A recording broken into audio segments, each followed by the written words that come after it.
If you're an older man who still masturbates, I need you to listen closely. Because there's a truth almost no one ever tells you.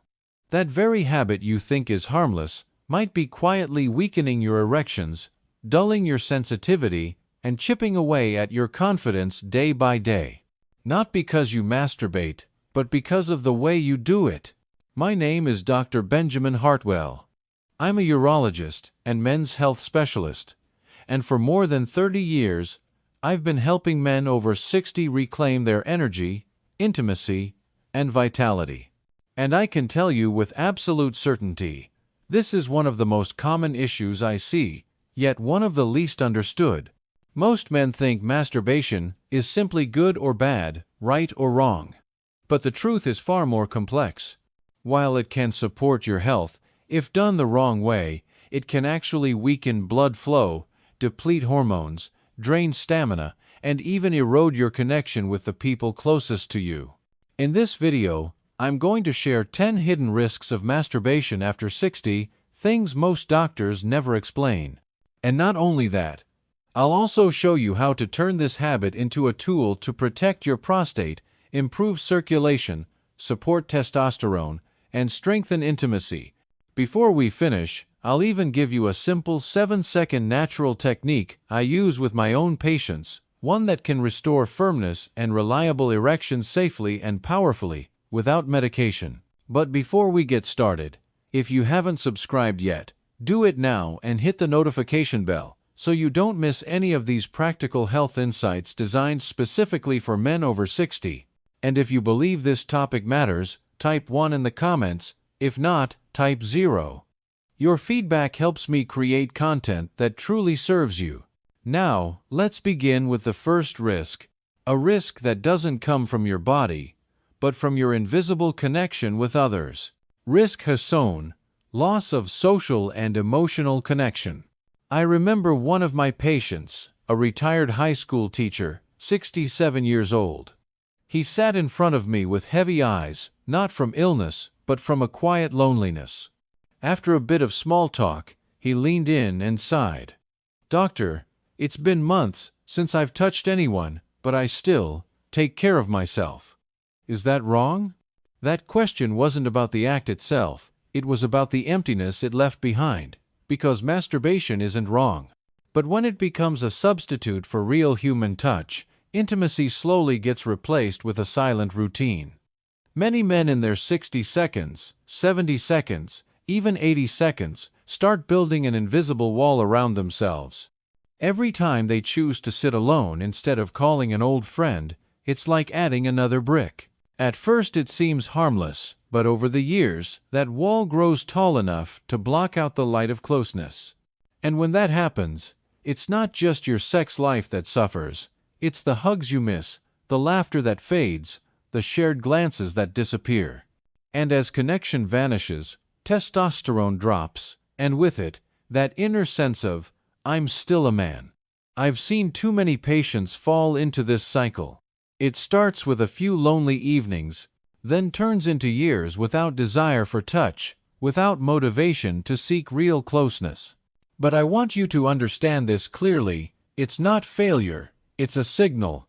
Your body and mind are reminding you that you were made to connect, to be seen, to be touched, to live fully, not just repeat a silent routine in isolation. And if loneliness can erode your spirit, the next risk is even more obvious. This one shows up right on your body, in a place many men are too embarrassed to even mention. Risk coma 2, micro-injury, penile skin inflammation. Not long ago, a 72-year-old man came into my office, looking uneasy. He whispered, "Doctor, lately I've been getting a burning feeling down there after. You know, at first it was just a little redness, but now it keeps coming back. Am I broken?" I could see the shame in his eyes, as if this was something he wasn't supposed to talk about at his age.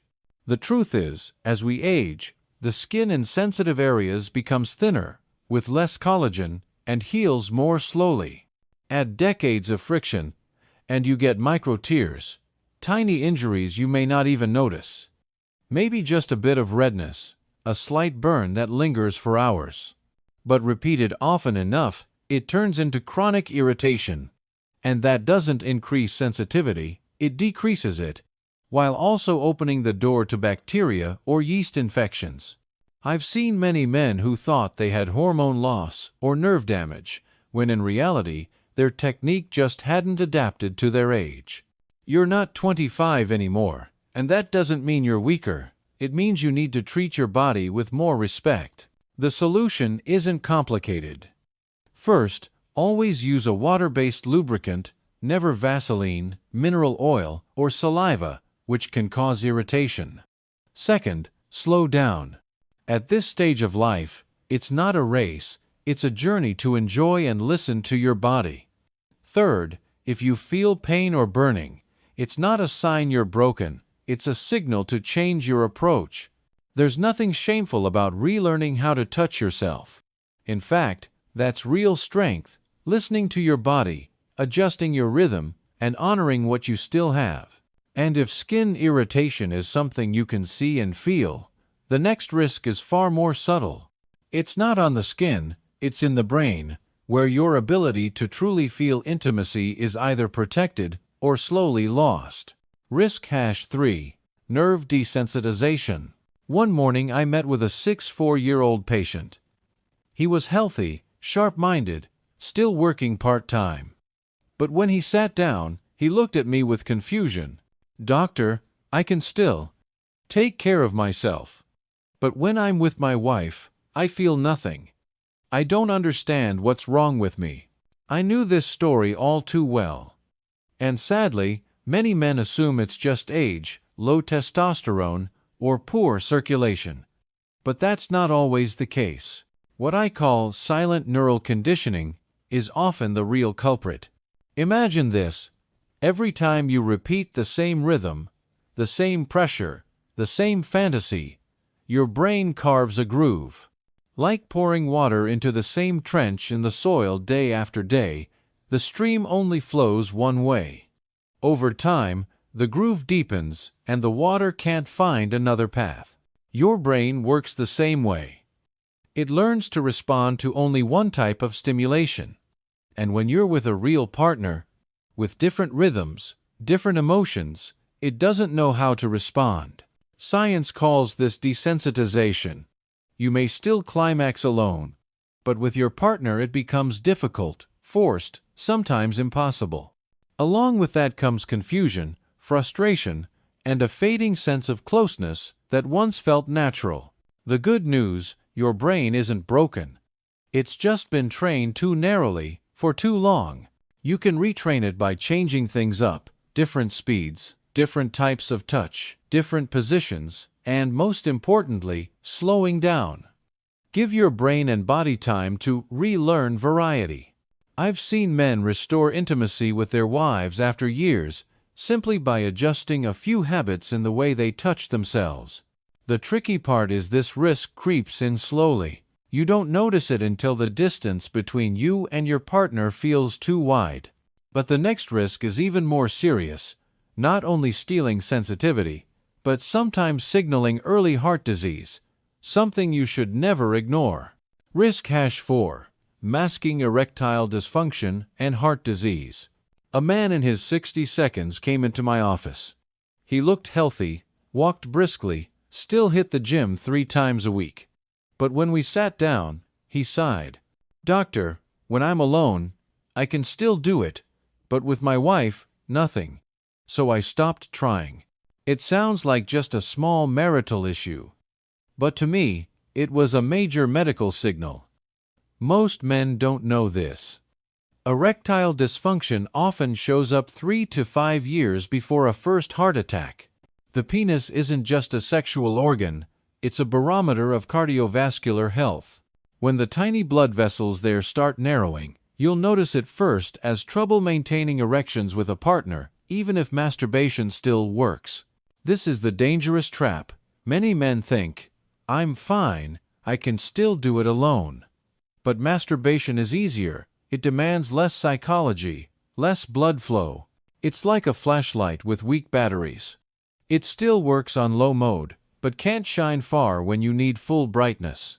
Ignore that, and you could be missing early signs of heart disease, diabetes, or testosterone deficiency. I always tell my patients, there's no shame in needing help. The danger lies in silence, in waiting.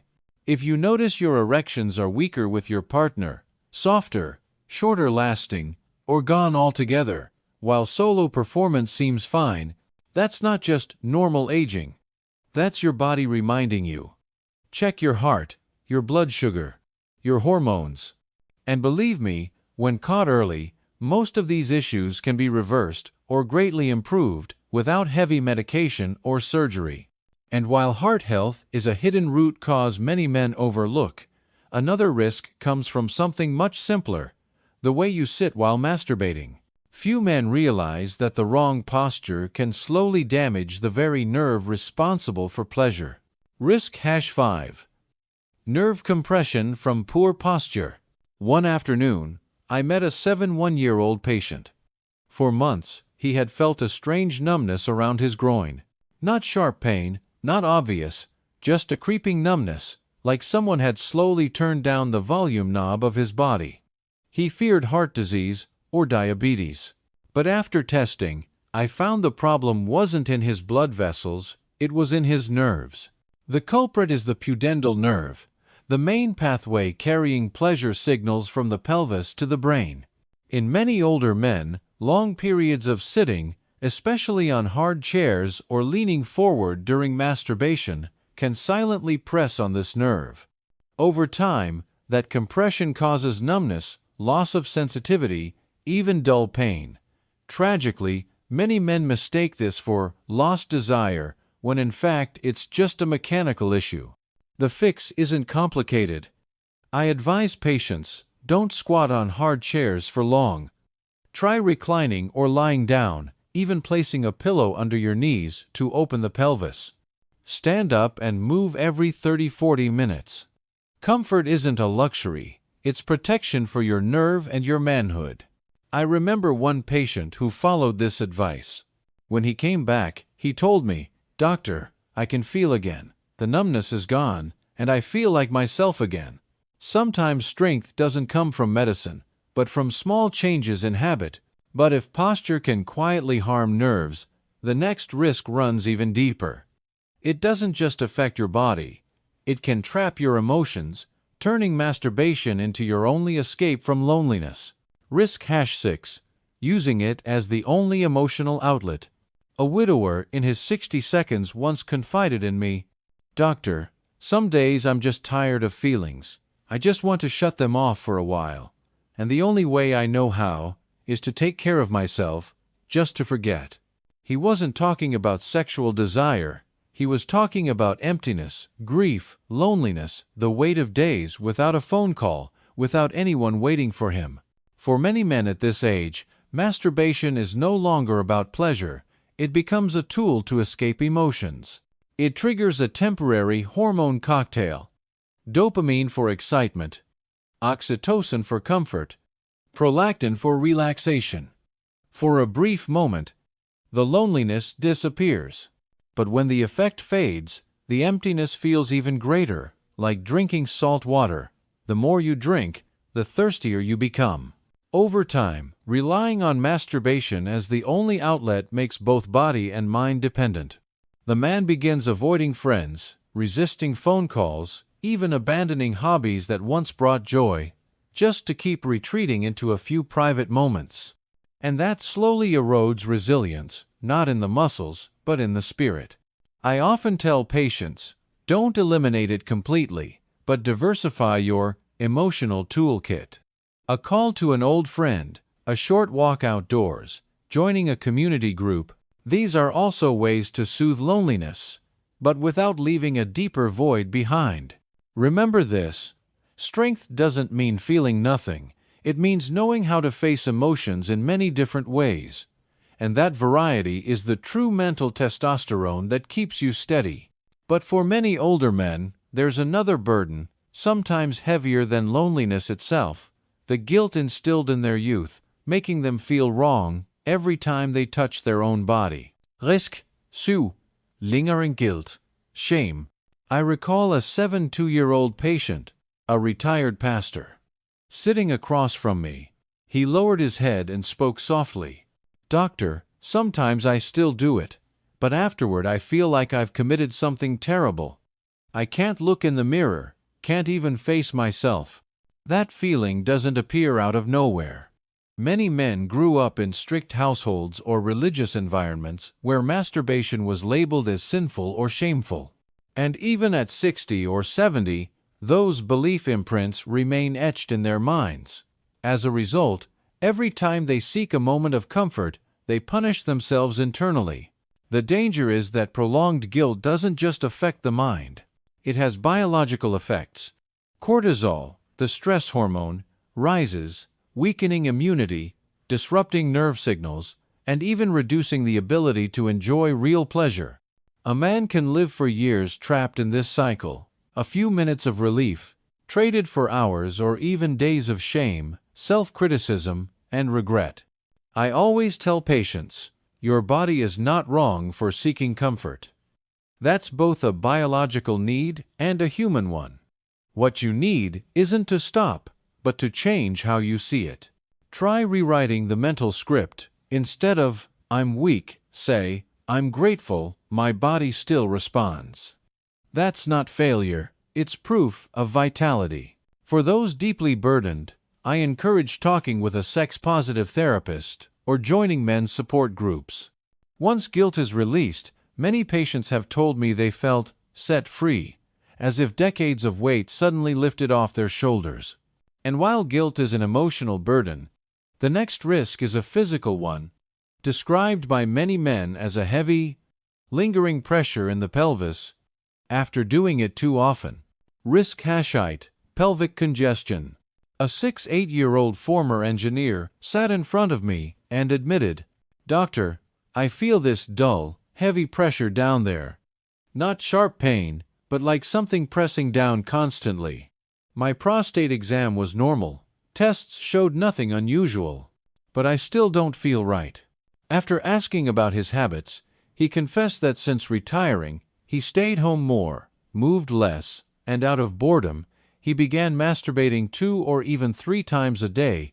What he was experiencing was pelvic congestion, a condition where the blood vessels and muscles around the prostate, bladder, and testicles become overloaded from too much stimulation without enough recovery time. Unlike youthful desire, where more is better, at 60, plus your vascular and muscular systems need more recovery. Push too hard, and instead of pleasure, you feel heaviness, pressure, even fatigue radiating into your lower back and abdomen. This isn't a sign of weakness. It's simply your body's way of saying it needs rest, a slower rhythm. The solution is simple but powerful. Allow 2-3 days of recovery between ejaculations. Many men are surprised to find that after a short rest, sensations return stronger and more vivid. Gentle exercise, walking, and pelvic floor. Kegel exercises also help circulation and ease congestion. I recall one patient who came back after adjusting his habits. "Doctor, the heaviness is gone. And surprisingly, each time now feels fuller, like my body got younger again." Sometimes, less truly is more. And if pelvic congestion is your body's way of asking for rest, the next risk is even more unexpected. It directly concerns fertility, something many men over 60 assume they no longer need to think about, yet it can still be silently affected. Risk #9. Reduced sperm quality and late-life infertility. I once met a 61-year-old patient who had recently remarried a younger woman. When he came into my office, he smiled nervously, but his eyes revealed worry. "Doctor, my wife and I have been hoping for a baby, but it's been 6 months with no news. I exercise, eat well, and all my tests look normal. Has age already closed that door for me?" When I asked about his private habits, he admitted that he still ejaculated daily, sometimes even more, thinking that the more, the better. This is one of the most common misconceptions. In reality, ejaculating too often can temporarily lower sperm count and quality. especially in men over 60, when sperm production naturally slows down.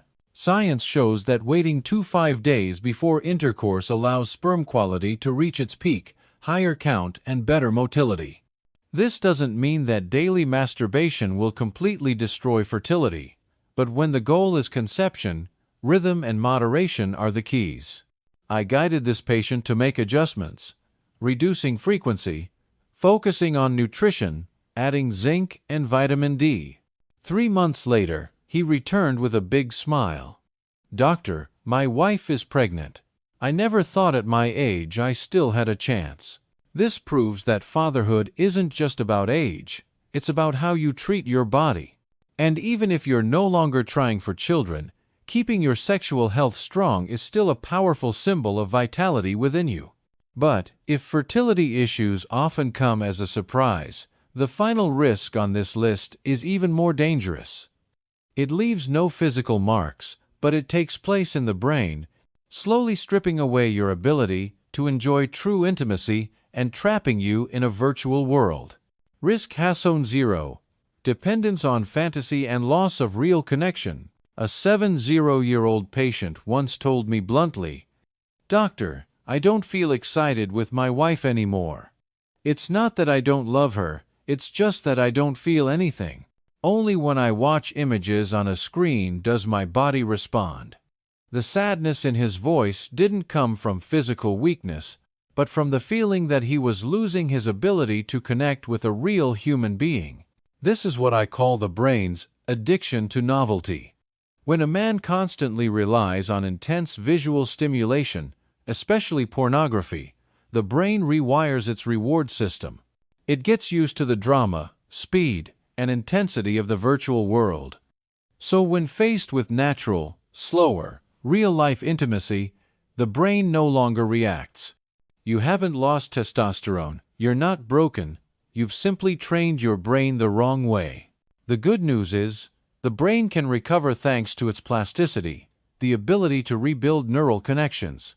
By cutting back or pausing exposure to porn, and instead using imagination, memory, or, most importantly, real touch with a partner, the brain gradually relearns how to respond to natural stimulation.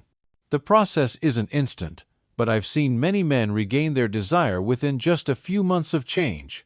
One 66-year-old patient told me later, "Doctor, at first it was hard, but now I actually feel butterflies when I hold my wife's hand, like when we first dated.